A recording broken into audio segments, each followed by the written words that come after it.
In questo episodio andiamo a utilizzare questi due setacci per cercare le gemme che sono nascoste nei sedimenti lungo il greto del fiume. Quindi se anche voi volete diventare dei prospettori di gemme in Italia, non perdetevi questo video. Ci vediamo dopo la preview.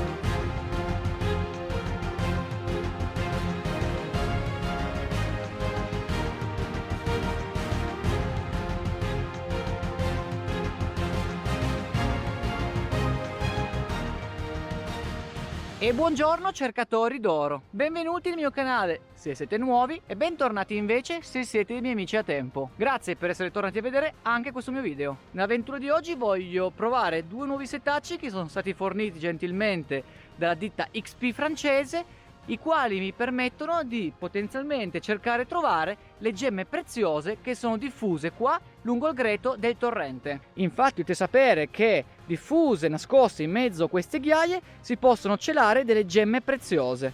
Come potete ben immaginare, queste pietre preziose sono difficili da trovare, sono molto rare e non tutte resistono all'attrito che devono subire nell'arco delle piene. E infatti dovete immaginare che i ciottoli che state osservando in questo momento sono stati trasportati dalla forza dell'acqua durante le piene. Le piene non sono altro che dei momenti in cui il fiume si ingrossa a causa di forti piogge a monte, magari possono essere temporali, piuttosto che addirittura alluvioni. Tanta più acqua c'è, tante più pietre vengono portate a valle lungo la pianura. Man mano che le pietre vengono trasportate e sostanzialmente rotolano, come potete osservare, i spigoli vengono rimossi a causa dell'attrito. E via via che ci si allontana dalle montagne si vanno a trovare sempre più delle ghiaie fini. All'interno di questo sedimento si possono celare quindi delle pietre preziose, le quali sono state strappate ed erose dalle pietre più grandi per via dell'erosione. Quindi le gemme preziose che troviamo qui nel fiume non sono altro che il prodotto dell'erosione delle pietre che le contengono. Come potete ben immaginare, non tutte le pietre preziose possono essere ritrovate lungo un fiume, infatti queste dipendono dalla presenza a monte. Il mio obiettivo oggi è quindi quello di cercare un minerale in particolare chiamato vesuviana. Il nome deriva dal luogo del suo primo ritrovamento, nei pressi del Vesuvio.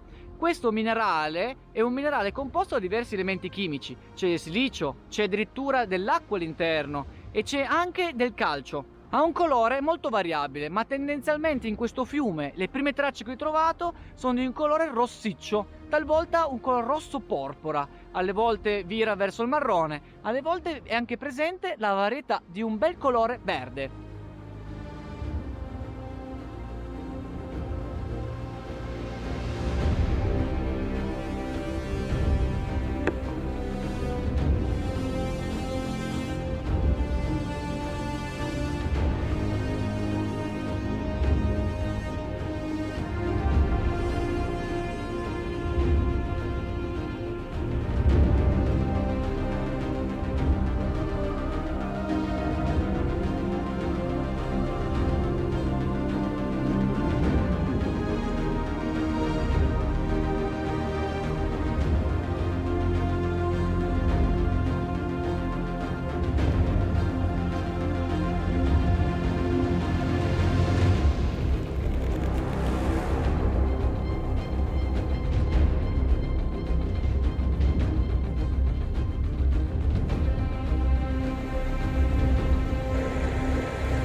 Perché cercare le pietre preziose lungo questo fiume?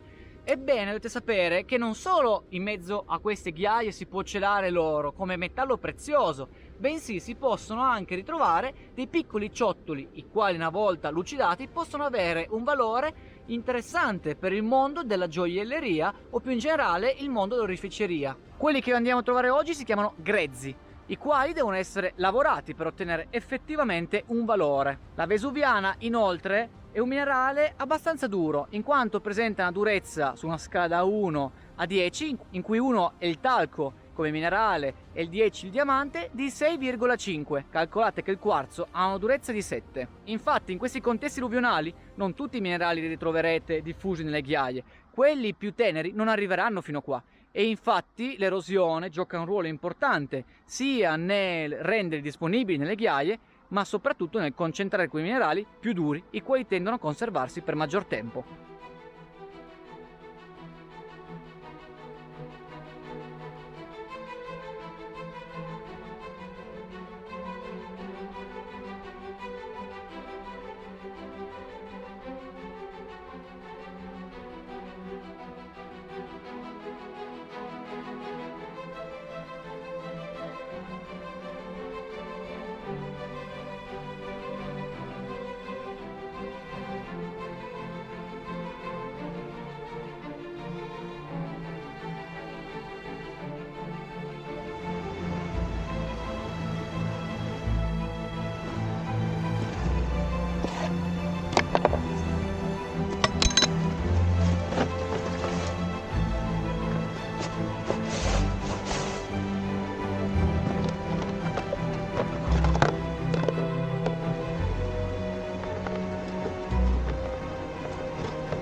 Ora prendiamo i setacci e vi spiego come mai i kit premium dell'XP ci rende possibile questo tipo di ricerca. Questi sono gli strumenti che oggi utilizzeremo nel corso di questa avventura, alla ricerca delle gemme preziose.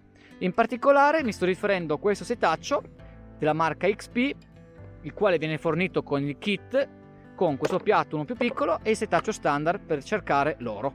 Piatto, setaccio fine dove poi si fermano le gemme, e setaccio più grande sopra. Questo toglie il grossolano e qui troveremo le nostre gemme. E una volta che abbiamo tolto le gemme possiamo cercare l'oro. Quando si parla di pietre preziose si parla di solito di minerali alquanto rari, i quali in questo contesto alluvionale si trovano nei cosiddetti placer gemmiferi, in sostanza di sedimenti naturalmente arricchiti di questi minerali, i quali di solito sono minerali densi, quindi si possono concentrare con meccanismi di deposizione tipici, per esempio dell'oro, il quale anch'esso ha una densità elevata. Inoltre le gemme preziose hanno anche una qualità legata alla durezza di solito alta. In questo caso specifico, per esempio, la vesuviana ha una durezza di 6,7, quando il quarzo ha una durezza 7. Quindi la vesuviana in questo contesto fortunatamente riesce ancora a essere conservata abbastanza facilmente, ma sapete che più a valle tende via via a sparire, in quanto i minerali più duri vanno sostanzialmente ad abraderla e eroderla meccanicamente fino a che essa sparisce, diventa sabbia e limo. Quindi, delineate queste caratteristiche e il perché si trovano le pietre preziose lungo gli alvei, sapete che in Italia vi sono ancora molti fiumi quali possono essere considerati gemmiferi a loro modo. Non troverete diamanti, non troverete probabilmente berilli di qualità, rubini, zaffiri trasparenti, come invece si possono trovare ad esempio in paesi esteri, ma vi sono dei minerali che secondo me vale comunque la pena collezionare da un punto di vista di generare una propria collezione di grezzi e solamente quelli più performanti andare successivamente a lavorare per esempio sulla cabochionatrice per farne cabochon o addirittura quelli di qualità superiore alla sfaccettatrice per farne gemme sfaccettate. Quando parlo di gemme sfaccettate non parlo nient'altro di gemme preziose tagliate secondo dei design e grazie al fatto che essi sono trasparenti o semitrasparenti, la luce entra a quelle faccette, tende a rifrangersi e quindi genera un bellissimo gioco di colori piuttosto un gioco luminoso, un po' come il diamante per esempio posto su un anello di fidanzamento.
Questi strumenti potete ottenerli con circa un centinaio di euro di budget attraverso i miei link di Amazon che vi lascio qua sotto in descrizione nel momento in cui voleste anche voi acquistare questi setacci, il piatto nel momento in cui voleste anche voi cercare le pagliuzze d'oro.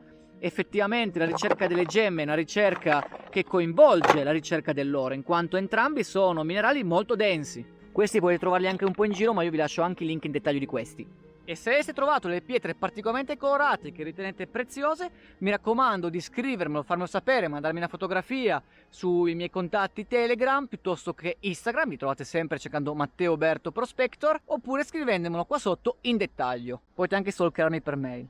Quindi che cosa abbiamo imparato nel video di oggi? Abbiamo imparato che con pochi strumenti essenziali e soprattutto una volta che si cerca per esempio l'oro si possono trovare anche, secondo i medesimi meccanismi di deposizione, delle gemme potenzialmente preziose, soprattutto utilizzando i setacci e dell'acqua, perché solo in quella maniera i colori verranno delineati con maggiore facilità. In futuro andremo a raccogliere moltissime di queste gemme preziose per produrne una vera e propria collezione. Quelle più performanti andremo ancora a sfaccettarle una volta che arriverà la sfaccettatrice, in sostanza questa macchina che ci permette di imporre dei design alle nostre pietre grezze. Io vi saluto e ci vediamo nella prossima avventura. Ciao ragazzi!